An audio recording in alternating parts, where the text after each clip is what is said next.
nagsasalita siya. Ako! Ay! Alam ko! Total na pag-usapan naman natin ang about sa bones, may tanong ako sa inyo. Ano ang pinakamahinang buto sa ating katawan? Ako! Ay! Alam ko! Ay, nagsasalita siya. Pero wait ka lang muna. Bigyan naman natin ng chance yung mga I-believers natin na sumagot. Kayo mga I-believers, ano nga ba ang pinakamahinang buto sa ating katawan?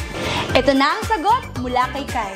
Ang pinakamahinang buto sa katawan natin ay ang clavicle o collarbone. Tama ka dyan! Ayon sa An Academy website, ang collarbone or ang clavicle, ito yung mga kapuso, ang nagdudugtong sa ating katawan at sa ating mga braso.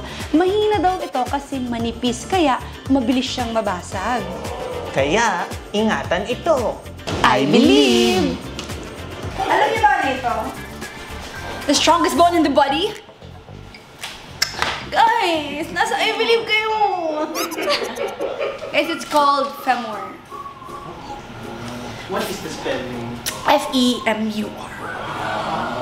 Ano pang question mo sa mga bones? I know all the 206 bones in the body.